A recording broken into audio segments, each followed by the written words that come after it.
आज विषय आहे एका पत्राचा। उपमहापौर संजय घाडींनी मुंबईत घर हवंय म्हणून पालिका आयुक्त अश्विनी भिडेंना पत्र लिहिलंय। संजय घाडी यांना दहिसर ते पालिका मुख्यालय गाठण्यासाठी वाहतूक कोंडीचा सामना करावा लागतो। यात त्यांचा प्रचंड वेळ वाया जातो। यासाठी भायखळ्याच्या राणीच्या बागेतील बंगला निवासस्थान म्हणून उपलब्ध करून द्यावा असं पत्र त्यांनी आयुक्तांना लिहिलंय। त्याबद्दल त्यांचे आभारच मानायला हवेत, कारण या पत्रामुळे एक कळीचा मुद्दा चर्चेत आलाय। लाखो नोकरदारांना, चाकरमान्यांना त्यांच्या मनातील एक प्रश्न विचारण्याची संधी मिळाली। तो प्रश्न थेट आहे, मुंबईत घर मिळावं म्हणून आम्ही कुणाला पत्र लिहायचं? इथं दररोज 1.5 2 तास प्रवास करून लोक कामाचं ठिकाण गाठतात, त्यांनी कुणाकडे घर मागायचं, कुणाला पत्र लिहायचं? इथं दररोज लोक लोकलच्या असह्य गर्दीतून लटकत 1.5 2 तास प्रवास करतात, त्यांनाही मुंबईत घर हवंय, त्यांनी कुणाला पत्र लिहायचं? आरामदायी प्रवास म्हणून एसी लोकल आणली, पण आज मुलुंड स्थानकामध्ये एसी लोकल बंद पडल्यानं 2 महिला आज गुदमरून बेशुद्ध पडल्या, त्यांनाही मुंबईत घर हवंय, त्यांनी कुणाला पत्र लिहायचं? विरारहून भर पावसात प्रवासाचा जाच सहन करत अंधेरीत कामासाठी आलेल्या व्यक्तीवरती झाड कोसळलं, त्याचा अंत झाला, त्यांनी कुणाला पत्र लिहायला हवं होतं? संजय घाडी दहिसर पूर्वचं प्रतिनिधित्व करतात। तिथून पालिका मुख्यालय जे CSMT परिसरात आहे, हे अंतर 43 किलोमीटर इतकं आहे। ते रस्ते वाहतुकीने यायचं म्हटलं की सहज 2 तास तर लागलेच म्हणून समजा। यात तुम्ही जर पीक अवर्सच्या वेळी प्रवास करत असाल तर वेस्टर्न एक्सप्रेसवरील वाहतूक कोंडी 5वीलाच पुजलेली। त्यामुळे तुमचं म्हणणं अगदी बरोबर आहे, प्रचंड त्रास होतो, अगदी शारीरिक आणि मानसिकही। रस्त्यांच्या वाईट अवस्थेमुळे हाडं खिळखिळे होतात, रात्री घरी आलेला माणूस वेदनेतच झोपी जातो। बरं, दुसऱ्या दिवशी असंच ट्रॅफिक मिळणार याच्या मानसिक त्रासानं झोपही काही मनासारखी होत नाही, त्याला उद्याची परिस्थिती डोळ्यासमोर दिसत असते।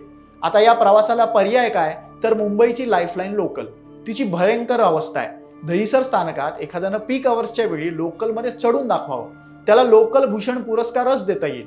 विरारहून येणाऱ्या तुडुंब भरलेल्या लोकल एकदा पहा, श्वास घ्यायलाही जागा नसते, मग दहिसर स्थानकातून या लोकलमध्ये चढायचं कसं? आणि एखादा शिरलाच ट्रेनमध्ये तर दादर येईपर्यंत तो पार चुरगळलेला असतो, मुरगळलेला असतो, त्याला होणाऱ्या मानसिक आणि शारीरिक त्रासाचं काय?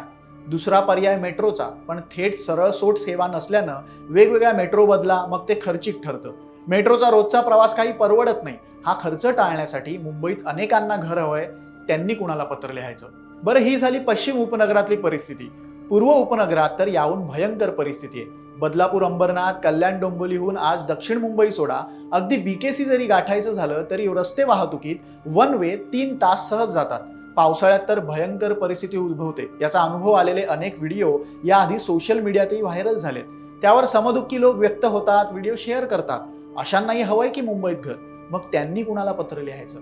मध्य रेल्वेबाबत तर रोज मरे त्याला कोण रडे अशी अवस्था।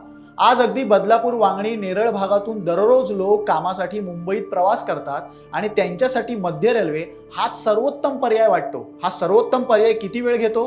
तर बदलापूर ते कुर्ला प्रवास करायचं म्हटलं की खरं तर तासभर वेळ लागायला हवा, पण वेळ किती जातो तर 1.5 तास, कधी कधी तर याहून जास्त। त्यात जर एखादी अगदी 5 मिनिटांच्या घटनेसाठी एखाद दुसरी लोकल रद्द झाली की वेळ तर वाढलाच, पण गर्दी त्याहून जास्त, म्हणजे अगदी 2.5 तास तुम्ही लटकता।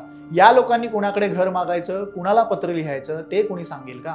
नुसतं पत्र लिहिल्यानं जर विषय सुटणार असतील तर आत्ता या क्षणाला लाखो पत्र तुमच्यापर्यंत पोहोचतील। संजय घाडी यांना होणाऱ्या त्रासाचा मुद्दा इथं गौण ठरवण्याचा अजिबात हेतू नाही।